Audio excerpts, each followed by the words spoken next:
Today, I am not only live streaming on YouTube, but we're also trying this out live on Facebook as well. So if you do have any questions during this episode, just put them in the comment. We'll get to them. But I'm going to introduce my very fabulous guest. It's Adaret Hoke, and she is a registered dietitian and nutritionist. Adaret, thank you so much for being here on the Goalpreneur podcast. Oh, looks like. Sorry. I don't know how. Oh, there we go. Yeah. Okay. So, Adaret Hoke, you're a registered dietitian and nutritionist. Thank you so much for being on the Goalpreneur podcast and talking with us today. Yeah, Courtney, thank you so much for having me. I'm really excited to be here.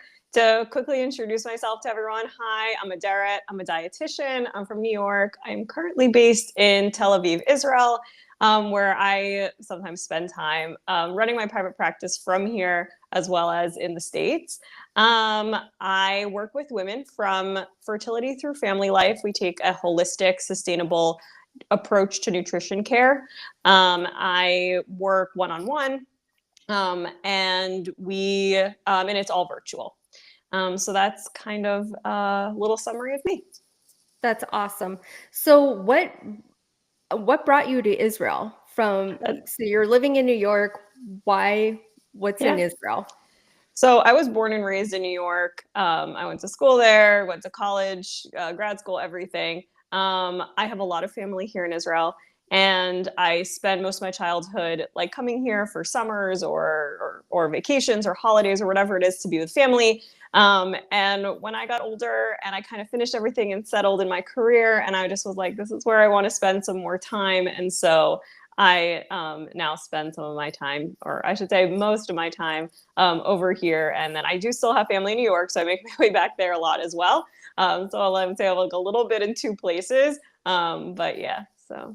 Oh my gosh, that is awesome. And it's great that you still have family there, and you're able to still do your work halfway across the globe. I think that's amazing. I know, it's really, I think it's incredible. Every day I feel so fortunate that I'm able to kind of have this flexibility of being able to be with my family that's in two different places, and be able to like still run my business and my practice and help people and do all the things that I do. It's really a gift, and I'm very, very, very, feel very grateful. Yeah, absolutely. So I want to jump right into it. So I want to talk about GLP-1, because what you and I were just talking about before I hit record was now I'm seeing that over-the-counter medication now available in like Walgreens and Publix, our grocery store. So it's not something that needs to be prescribed from a doctor, correct? So the GLP-1 drugs that I'm familiar with, I'm not sure what you were seeing in the grocery store, and you can share some more like what exactly you were seeing, maybe some titles. The ones that I know and the ones that I manage with my patients are usually ones that are prescribed by doctors. And they are the GLP-1 medications. The names people probably are familiar with are things like Ozempic and Wegovy and Mounjaro and Zepbound. Those are the names that are floating around in the media. And these weight loss medications originated as diabetes medications.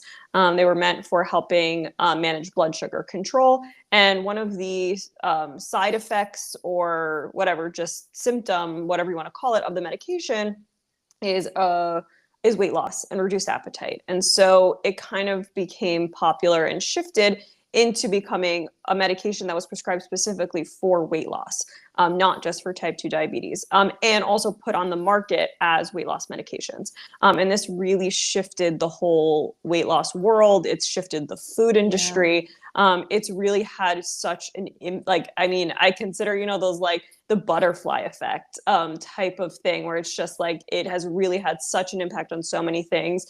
And I know specifically in my field as a dietitian, there's just so much conversation around, if you don't know how to manage patients on this medication, you're going to fall behind in the field, and you have to learn, because it is becoming almost a first line of defense in health. Okay. Yeah. So when you're working with clients that are on these medications, what is the downfall?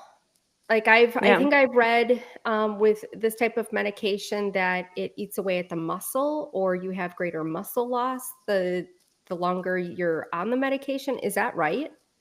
So the medication has, to just kind of give a quick summary, not to get too clinical with it, it mimics a hormone called glucagon peptide 1, which is one of our digestive hormones that helps us digest our food.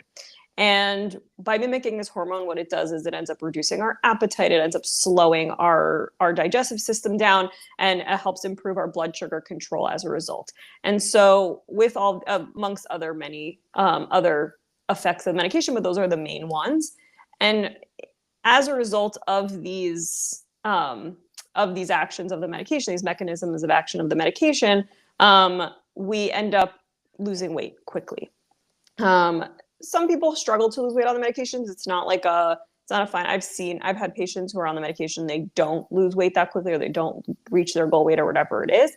But as part of losing weight quickly, there are side effects to that. I know it sounds really amazing to say I lost 100 pounds in 2 months. That sounds really, really cool.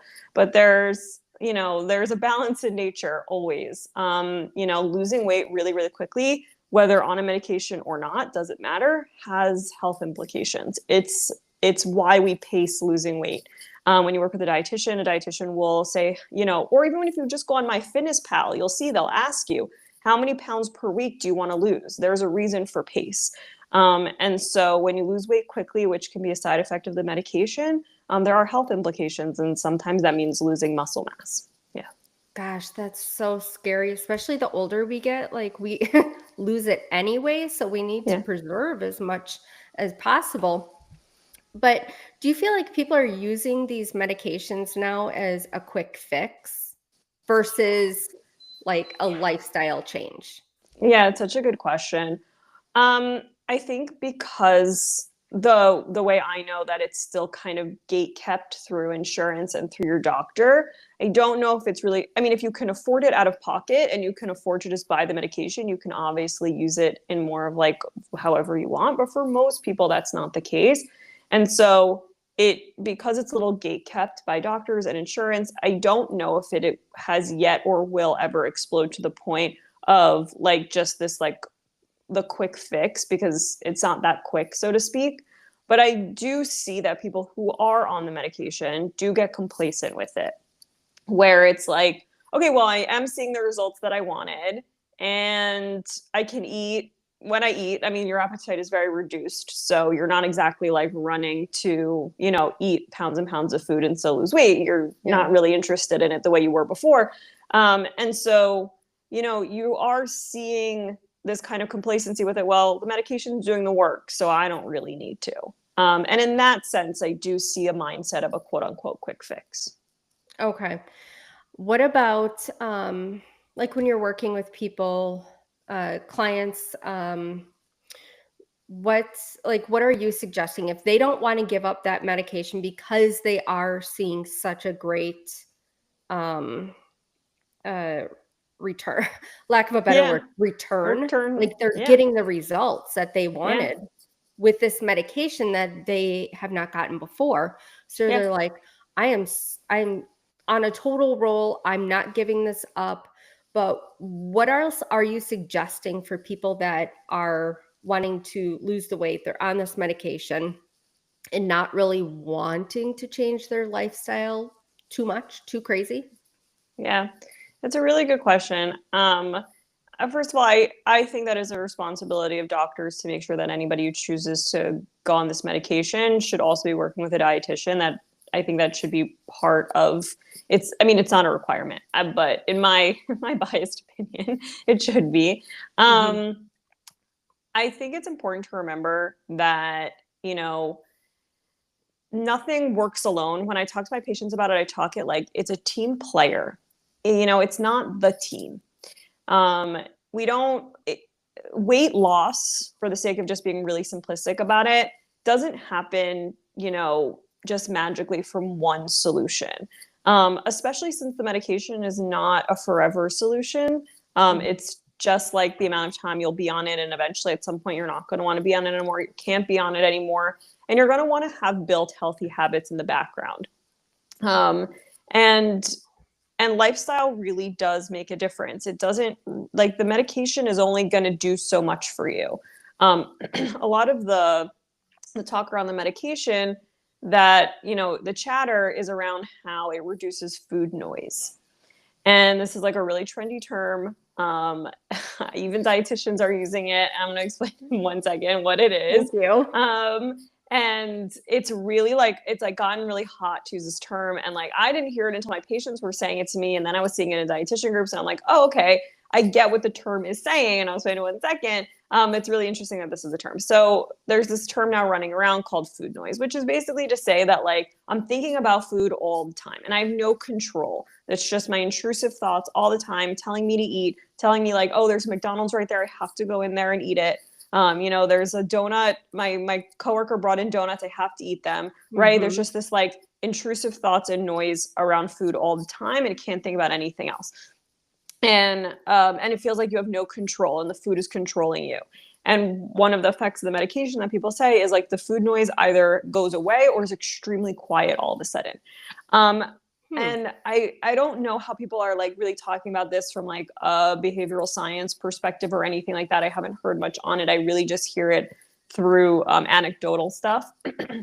But this effect, people are like, you know, very fearful when I'm off the medication. How am I going to manage this food noise that's going to come back? And like kind of really, and I say that's part of the work that we can be doing right now.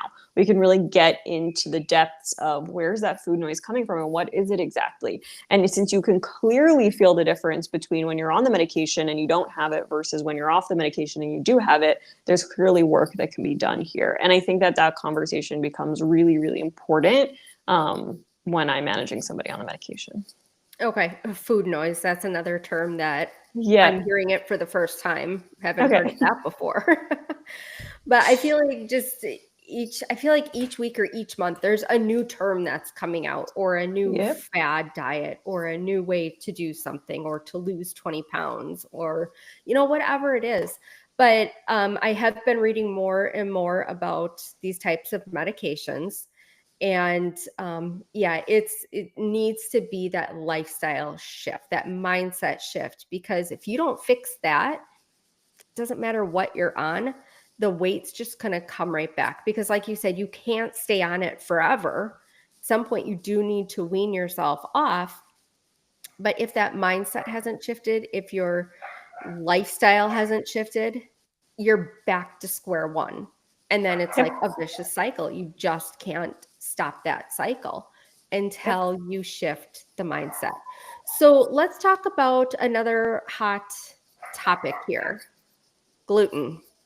Gluten. I went gluten-free majority of it, for the most part. I do have a little bit just here and there, which I learned gluten, that inflammation can stay in your system for up to 6 months. Yeah. I didn't think that long. You know, I was thinking, okay, maybe if I stop it, it's good for about 2 weeks, you know, 3 weeks, whatever, but not 6 months. So let's talk about gluten, what the changes are now versus how wheat was like 50, 60, 70 years ago, because it's definitely changed.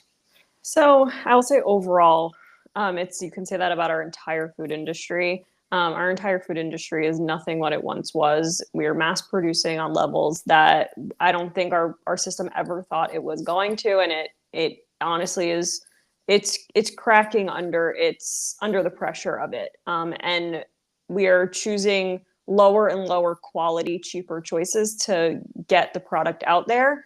And that does have an impact on health. And that's not specific to gluten, although gluten can definitely fall into this category of just like the lower quality products, especially in America, in the United States. Like this is a general problem. The processed and ultra processed food industry is a big reason why there is chronic health conditions out there.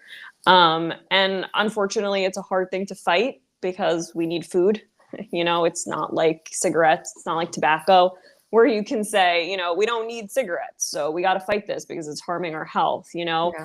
We need food. And so it's not an easy thing to kind of tackle. And so I'll just kind of respond to that, and I'll get into the gluten of it all.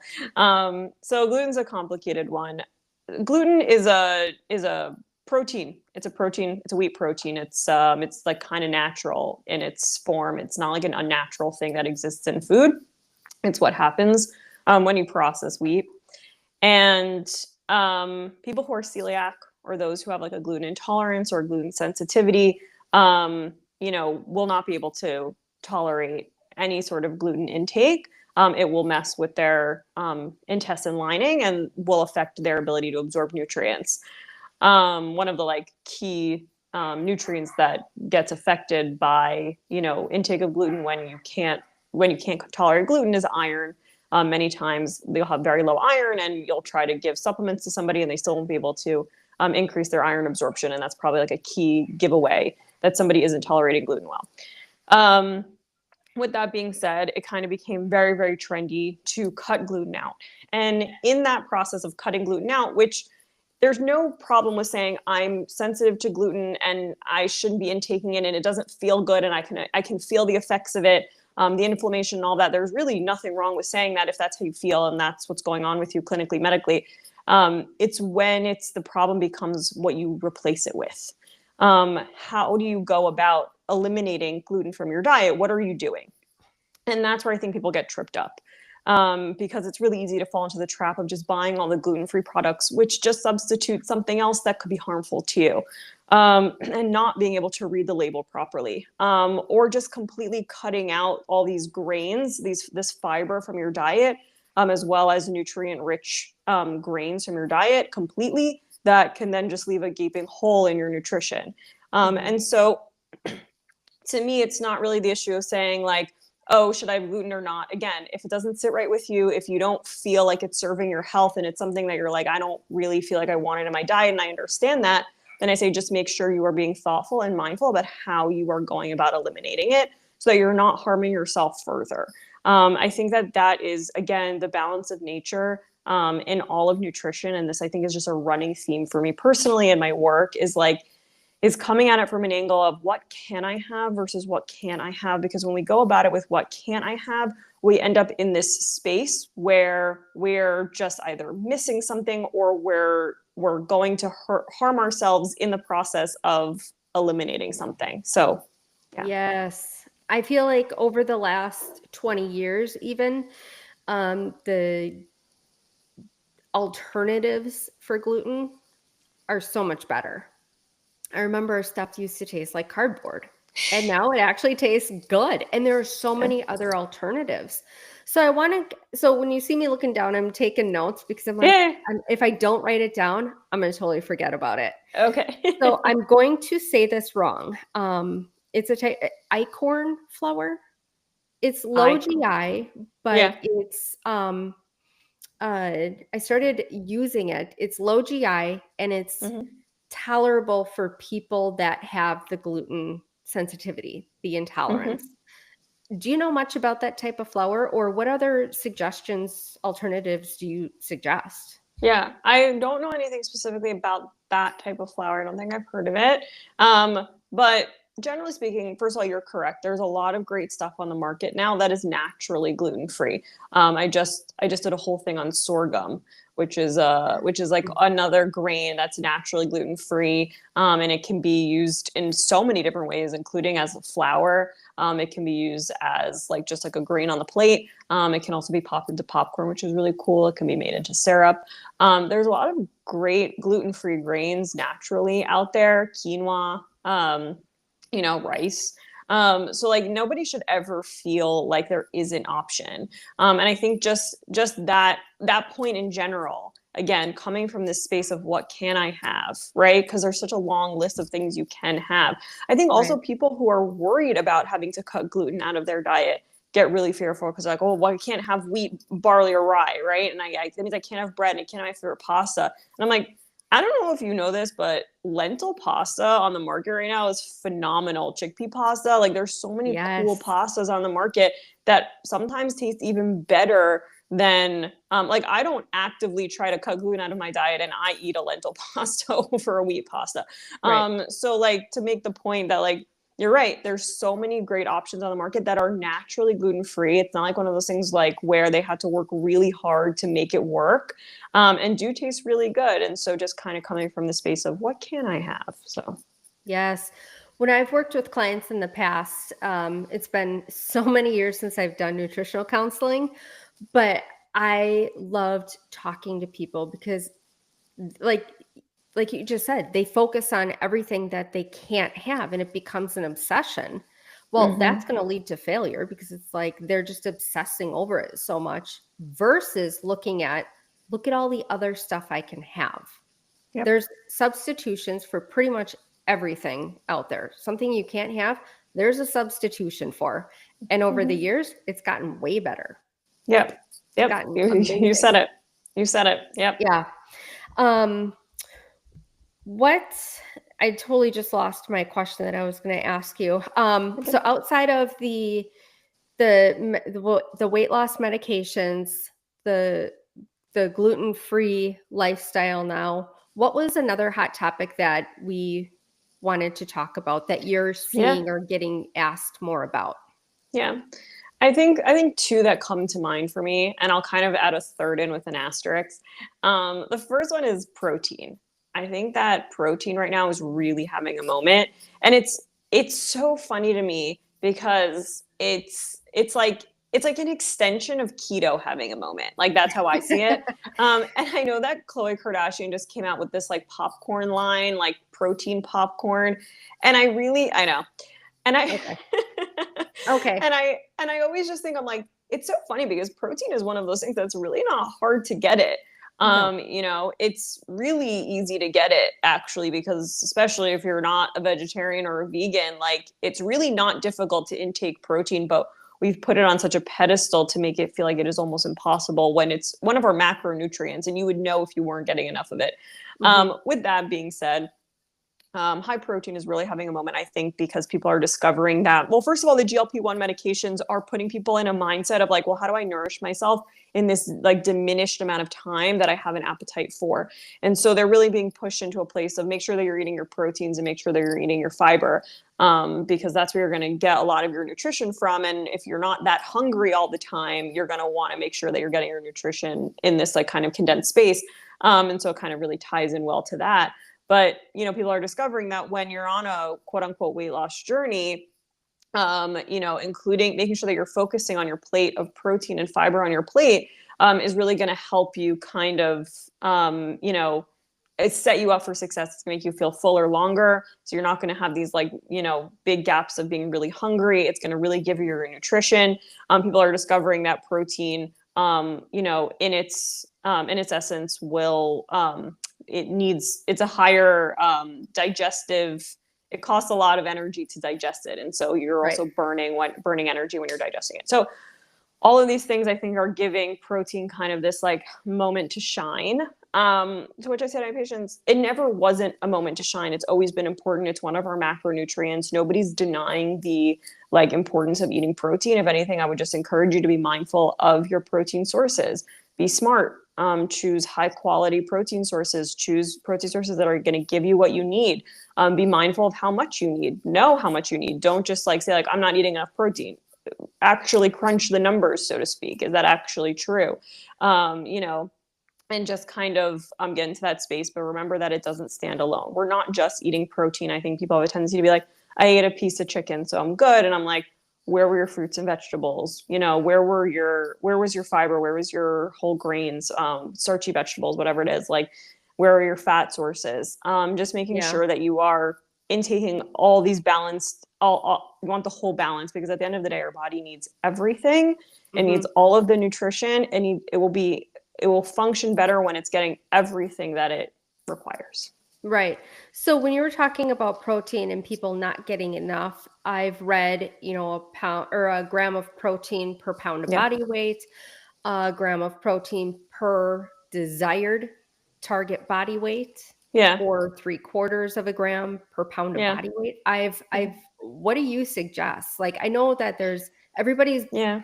body is going to be unique, Yeah. But is there a ratio that you typically stand by? Yeah. So I say for just any common adult, not an athlete, not someone who's, very, very obese, like just, just regular, nothing, no extenuating circumstances to the person. 1 gram to 1.2 grams per kilogram is what works for adults. Um, After that, then it becomes a case by case basis. If you're pregnant, if you're breastfeeding, if you are, trying to lose weight, if you are right, then it starts to get into the conversation. If you are elderly, if you are, or if you're an athlete, if you're trying to gain muscle at the gym, right? Then we start to get into, okay, how much more protein are we adding? And is it realistic to add it? You have to remember, and I think people really get caught up in the numbers of it, of like, well, I want to have 2 grams of protein per kilogram body weight because I want to gain muscle in the gym. I'm like, can you eat that much protein in a day? That's a lot of protein. Are you sure that's okay? I have a protein powder. Okay, but I don't want you to just, shove supplements down your throat just for the sake of doing it. And so it really starts to become a conversation by case basis. And hopefully Mm-hmm. that answered. So Yeah. I just wrote down creatine. Are you a Yeah. fan of creatine? Do you feel like women over a certain age should be implementing that into their I lifestyle? Yeah, I don't do like sports nutrition, athletics, or anything like that. So I don't really get too close to these types of conversations. Every once and again, one of my male patients might ask me about it. Yeah. I don't like push it or anything like that. I don't have enough evidence to like make it part of a regimen for anybody. But with strong evidence behind it, if the case called for it, sure. I mean, again, that would be a case by case basis situation. So yeah. Okay. Um, what, let's see, when you're working with a patient, and they're like, I have a lot of inflammation, I feel super tired all the time, I have this event coming up, like I need to get going on losing weight, but I can't lose weight no matter what I do. I've worked out, I've done this, I've done that. Nothing seems to work. Where do you guide them from there? First and foremost, I want to know what's going on metabolically. I'm going to send them to a doctor. I'm going to have them get a metabolic panel, get some blood work done. I want to see what's going on inside. I'm going to send them to, whatever biochemical, whatever anthropometrics we can gather. That's where I'm going to start. I want to understand what's going on.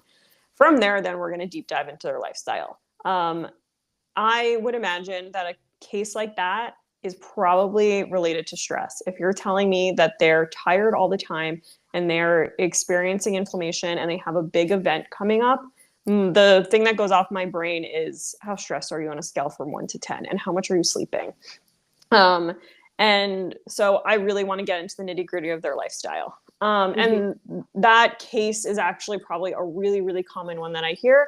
And oftentimes when I get to the point where I ask them about stress, they go, and I go 1 to 10, and they go an 8 on a good day. And I go, fair, very, very, very fair. We are living in a world where stress definitely makes sense. And I have a conversation with them about how they're managing their stress. And then obviously we get into the nutrition of it all, what they can be doing differently, more, better, depending on what it is.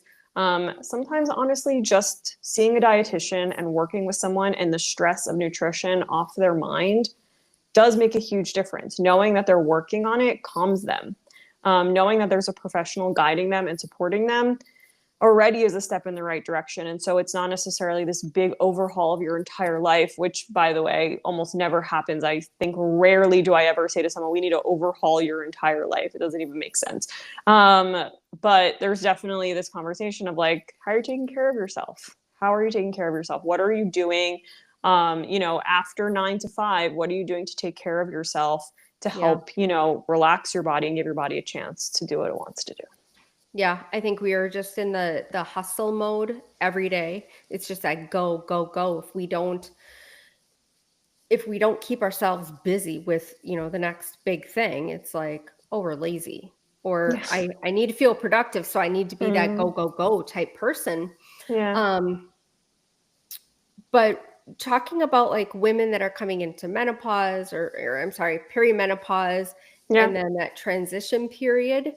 Yeah. Um, so I'll be 47 this year, and I'm in that that stage, and Yeah. I've noticed the body is reacting a lot differently than what it used to. It's kind of a guessing game for me, but I am working with a functional doctor now to help correct things. But stress plays a big part in what your body's hanging on to. Sleep also is a huge pillar, what you just talked about. Getting quality sleep, Yeah. not going to bed at 1 or 2 a.m. and sleeping for 8 to 9 hours. That's not quality. But getting to bed at a reasonable hour and allowing your body to really rest and then digest.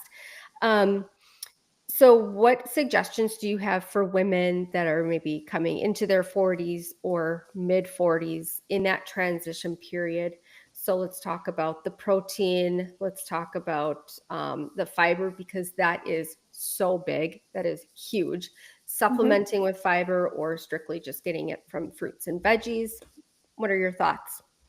So, I mean, you said everything correctly. I'm looking at the whole lifestyle. I'm looking at all of it. You're right. Protein super important. I think it's important to remember that the hormonal makeup is changing, and with the hormonal makeup changing, it doesn't mean that you have to change drastically, but it does require like you to be have a lot of self compassion and understand that what's going on is your estrogen is depleting. And that is, we as women, we don't even realize it, but since puberty, we have been running on our estrogen. Our estrogen is essential. It's like, essentially, remember, you're basically feeling like you're in your luteal phase of your cycle all the time, where your estrogen is really low.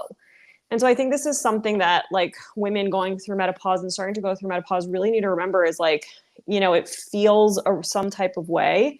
And we can do a lot to help our body adjust to this like kind of new hormonal makeup that it's going through. You said it with diet, protein and fiber and fat. Those three need to be on your plate every single time. Um, Sleep, super important. And you might say to me, okay, but I'm having night sweats or I'm having some insomnia, right? And that starts creeping in. And I'm like, yeah, which makes it even more important to do everything you can to really focus on it, no matter what that means. Yeah. And that can mean 1,000 different things. And I talk to my patients a lot about there's a lot of cool stuff on the sleep market right now. And I'm not somebody who like hawks like, all these like different, gadgets and whatever, but like weighted blankets and eye masks and ear plugs and sound machines and cooling pillows and all this cool pajamas and sheets and whatever. There's so many great sleep stuff on the market. And if something speaks to you that's going to help you sleep, don't be shy to purchase it. It's totally worth it.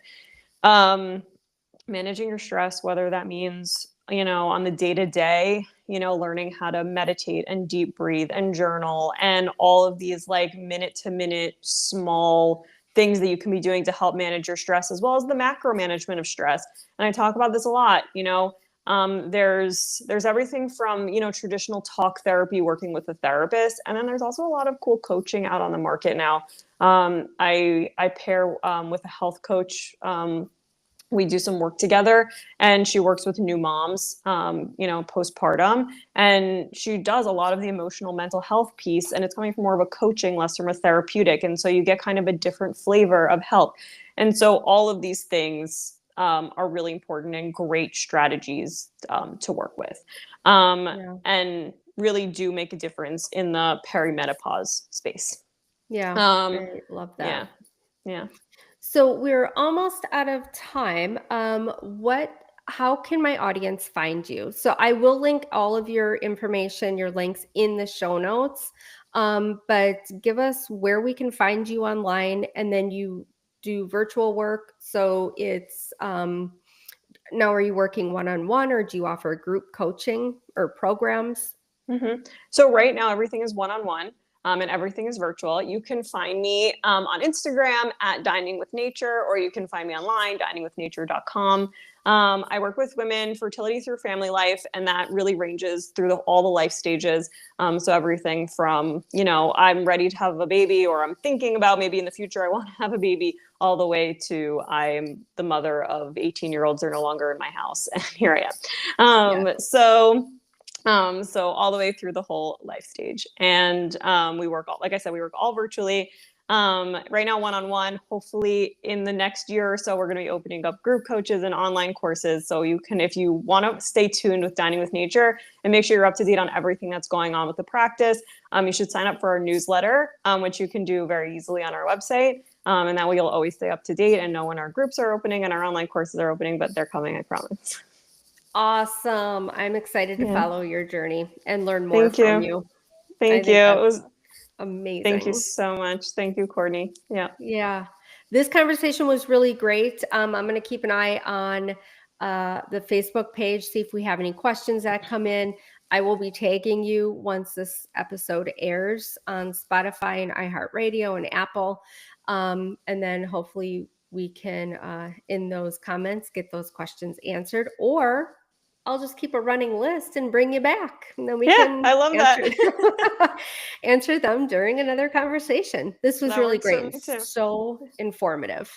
Thank you. Thank you so much for having me. And these are great topics. I love talking about all of them. So yes, please send me all the questions, all of it. Would love to hear from everyone. Yeah, absolutely. And with so much noise out there in social media, it's nice to have an expert that puts it all down, breaks it all down. I agree.